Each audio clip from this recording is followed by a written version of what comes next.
Welcome back. I'm visiting here today with Mark Gottfredson. He's a partner with Bain Consulting. Mark, welcome to today's show. Thank you. Happy to be here. So Mark, for the listeners here, can you give us your background, your pathway, maybe just starting from school, what brought you up to where you are today, the positions you've held, and some of the notable things in life? Sure. So I was born into a military family. My father was in the Air Force, and so I grew up all over the country. I lived in 17 different places by the time I was 17 years old. I then went and served a mission in Japan for the Church of Jesus Christ of Latter-day Saints, and then did my education at Brigham Young University. Got a degree in Japanese from BYU, and then headed off to Harvard Business School. I graduated from Harvard Business School in 1983, and I joined Bain & Company then. I've been with Bain & Company ever since. Yeah, it's interesting that right out of school, going with one company and not changing. I think it's not like the millennials today or people coming out of school, several career changes. But this coming back, what directed you towards the consulting industry? And it's changed over the years, but what was it like when you started? Well, you know, when I went to Harvard, I had a little bit of background in consulting because I had a missionary companion who had a father who had a small consulting firm, and I did a little bit of work for him during the summers when I was at BYU. So I had some idea of what it was, and then I went to business school.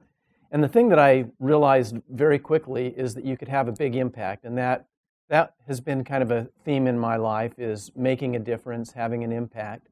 And it just seemed to me like in the consulting industry and the kind of things that Bain & Company worked on got to the biggest issues that companies faced, and you could get in, dive in, work on those issues, and then see the company change, and you could make a difference early on in your career. And so that's kind of what got me started.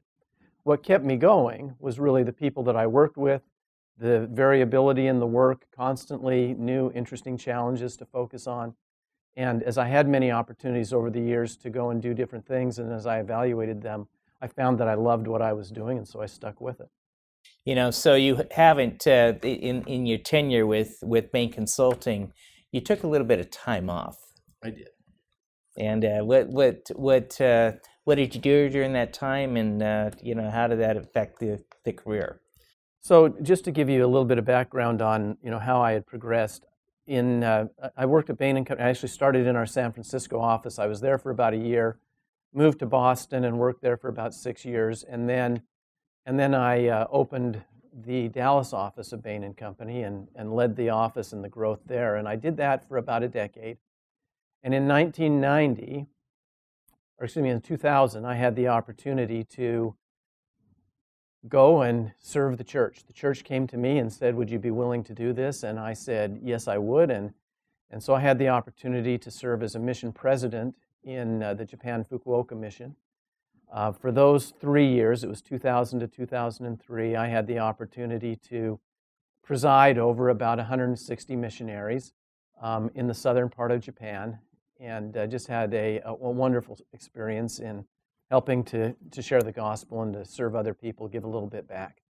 Now, serving the missionaries is no easy undertaking, especially, I guess, you're used to running a consulting company or an office, and suddenly you're thrown in the midst of a bunch of 19 to 21-year-old people. What was the changes that you noticed as you're trying to get your ground there? Well, there are some differences. When you're in the business world and you have relationships with people that are boss and employee kinds of relationships, and where you can actually give them compensation, you motivate them with a series of carrots and sticks that you have. If they don't perform well, they won't stay with the company.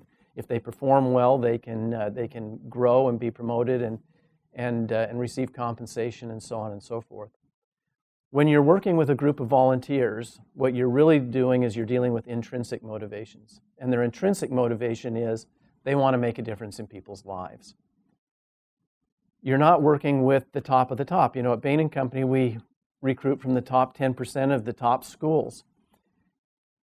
Here you get a mishmash of across the spectrum. And yet what I found is that when you're dealing with people's human emotions and with their most important incentives, which are to make a difference in people's lives, to bring the gospel to people, and to do the right thing, you can actually get a lot out of them. And because people are trying to do things for the right reasons, if you can really instill with them, here's what you need to do to accomplish the things you want to accomplish, they will break down walls and go after it. So it's a very different set, but once you get used to it, it's actually even more powerful, I think, in many ways.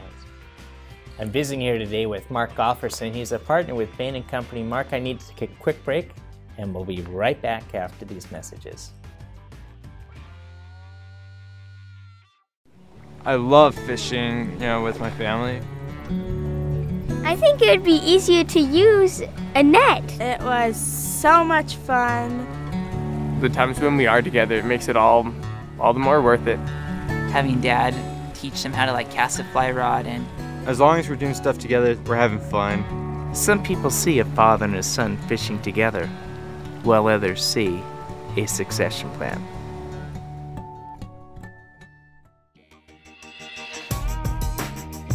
Welcome back. I'm visiting here today with Mark Gottfredson. He is a partner with Bain & Company. And Mark, in the last segment, we're talking about working with a group of individuals that were missionaries at a time that, how do you motivate people when compensation is not part of the criteria?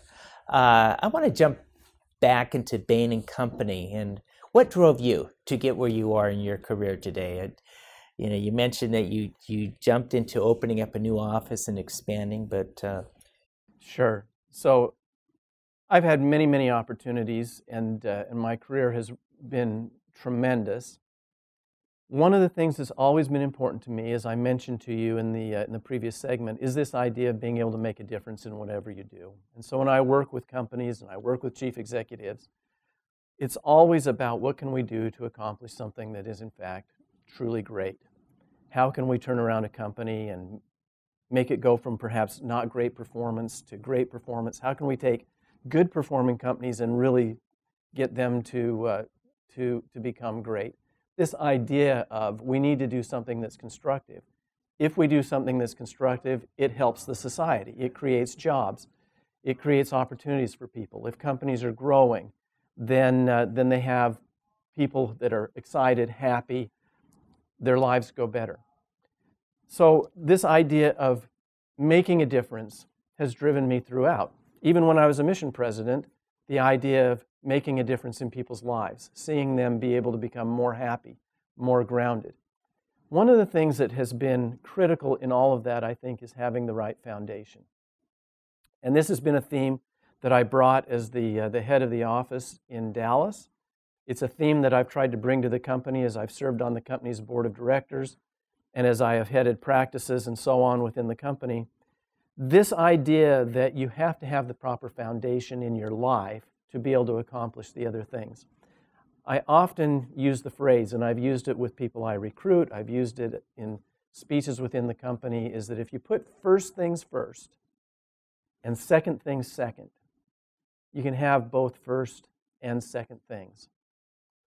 But if you put second things first and first things second, you'll get neither first nor second things. So what are the first things and what are the second things? Well, the first things are building a foundation with your family. Family is the foundation of everything. If you have a strong family foundation, you get along well with your spouse, you have your children doing the right things, it frees up a lot of mind share to be able to focus on what's happening in the business world. Faith is another foundational issue here. People of faith tend to have a grounding which helps them to be ethical and appropriate in the workplace. If you have that foundation of what I call first things, then it's actually quite easy to succeed in the business world because you're doing the right things for the right reasons. That's such a critical foundation. I've seen individuals who their career is their foundation. And they work hard. They come into the business and they work hard, but then their family life starts to suffer. Their marriages break down. And when that happens, their success in the business world starts to falter because they can't keep their mind on it. They don't have the space to be able to accomplish on succeeding. And so for me, having the right foundation is one of the things that has driven me right from the beginning. And it's proven to be true. If I've had that foundation, everything else has fallen into place. Mark, I need to take a quick break. I'm visiting here today with Mark Gottfredson. He is a partner with Bain & Company, and we'll be right back after these messages.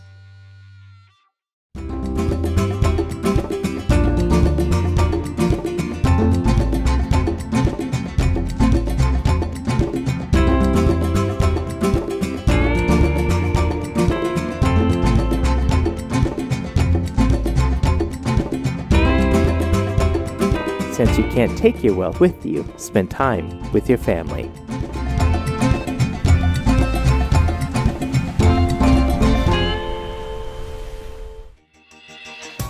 Welcome back. I'm visiting here today with Mark Gottfredson. He's a partner with Bain & Company. And Mark, in the last segment, it resonated so well when you talked about first things first and second things second, and putting your family first and then your faith. But let's move that into now the workplace. You alluded to the fact that people that don't have that initial foundation oftentimes falter in their life. And how do you apply that in a day-to-day work setting and relationships with those around you? Well, I think, you're probably looking at how does that impact an individual, and also how do you provide the leadership to get people to apply that in their own lives. There's been many, many books written on leadership, and I'm sure that in the time that we've got here, we can't cover all the elements of leadership, but there are a couple of things that I would say. One is there's integrity. There's having a set of values and then living by those values. And if you are living values, people will look up to you. That's something that I think is absolutely critical in leadership, is people are looking for a beacon that they can sort of go after. And so you need to have a pillar of basic values that you espouse. And those who can share those values will be attracted to you, and they'll follow. The second thing is that when you're working with people, one of the things that's really important is that you be a good listener. People will ask your advice if they feel that you can understand them. And so it's first understand before you can provide any advice. And actually, probably 7 times out of 10, if you just listen to people, they'll actually figure it out themselves. And you don't have to give any advice. And so you take the opportunity to listen to them. And if you're a person that they feel they can listen to, they'll actually be almost magnetically attracted to you. And so I think one of the key elements of being a good leader and applying things in the business world is to be a good listener. And if they come at you and the values are not there, or the core is not there, that's where you can provide them advice. And I find that it's really interesting. People will come and talk to me oftentimes about their career, and I'll end up giving them advice about their family. If you fix that, these other things will take care of themselves. Of course, sometimes there are very specific things you need to talk about.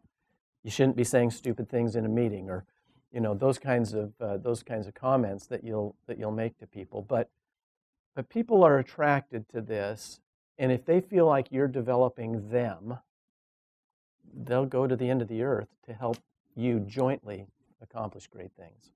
When you're in the consulting arena, and you spent a number of years before coming into opening up the Dallas office, I want to spend a few minutes, though, talking about that transition of speaking directly, working with the companies, to working internally, being the captain among the consultants. How was that transition?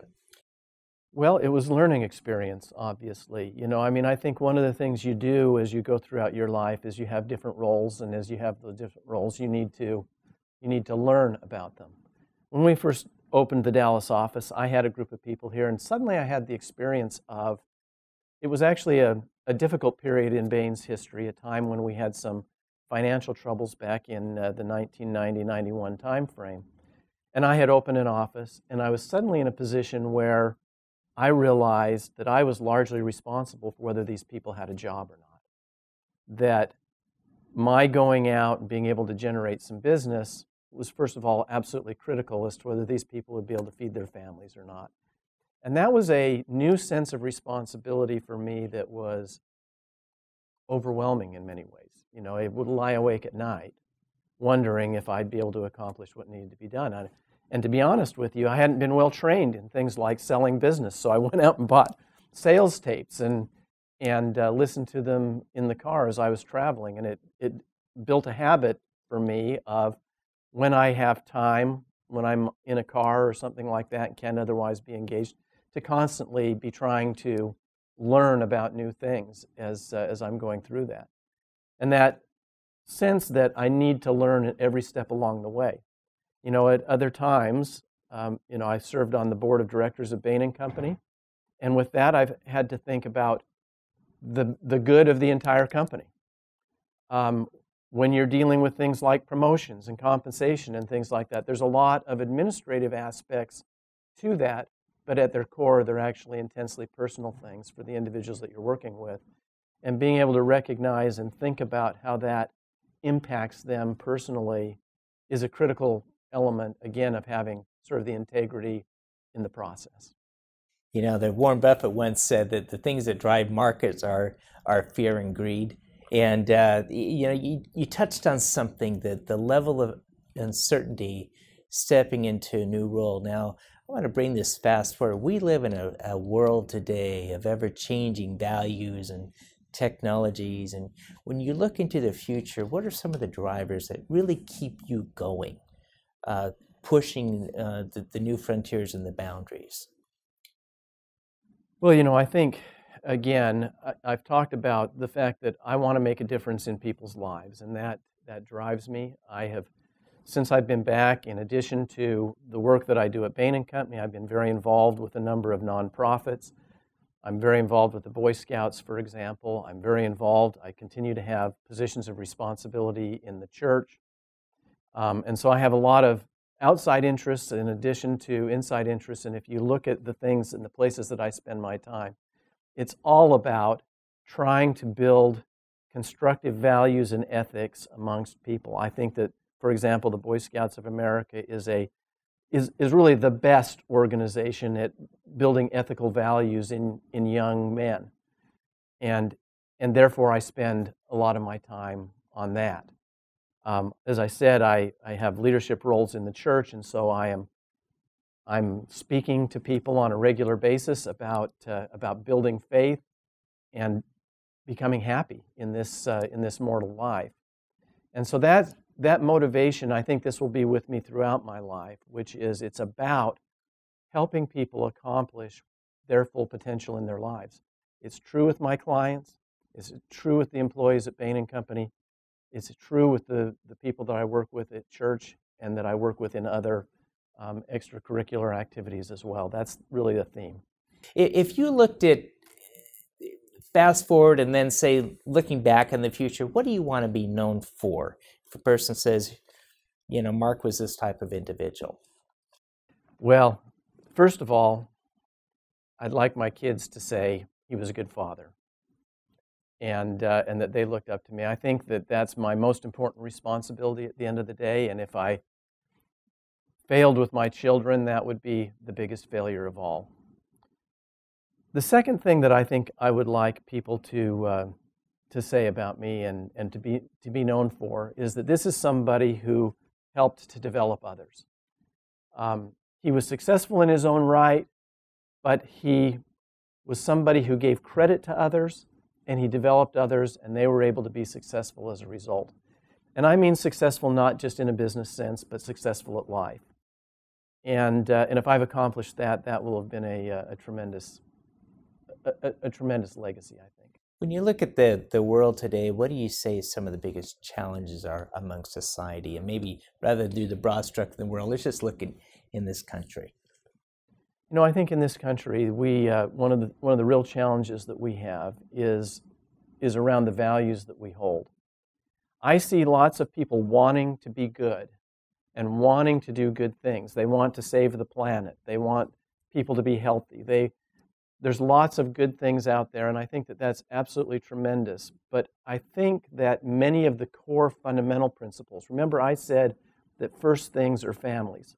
And I think our families are in trouble. I think if our families were strong, and we had strong nuclear families, and those values were taught to children, and those children carried those values forward, we'd be much better off as a country. You can talk about what's happening politically and everything else, but I think at its core, it starts in the home, and I think too often the home is ignored, and that foundation is the critical element. Okay, and the last thing where I'm just going to throw this out there, being a Bain & Company, where do you see the future of the consultancy practice? Well, you know, our business has grown. If you look back over the 33 years that I've been at Bain & Company, our average growth has been 12% a year, and you say, you know, how long can you grow at double-digit rates before you're sort of taking over the whole economy? And the truth is there's actually a lot of room. And the reason is that the world is moving faster. Business problems are becoming even bigger. And there's always going to be demand for people who have experience at dealing with strategy and can solve the world's toughest business problems. There's always going to be demand for that. And so I think as the pace picks up, our business will continue to do extremely well. And Mark, if a person wants to contact you on a consultancy basis, how would they go and do that? Well, my email address is mark.gottfredson@bain.com. You can also contact us generally by going to our website, which is www.bain.com. Mark, thanks for being with us today.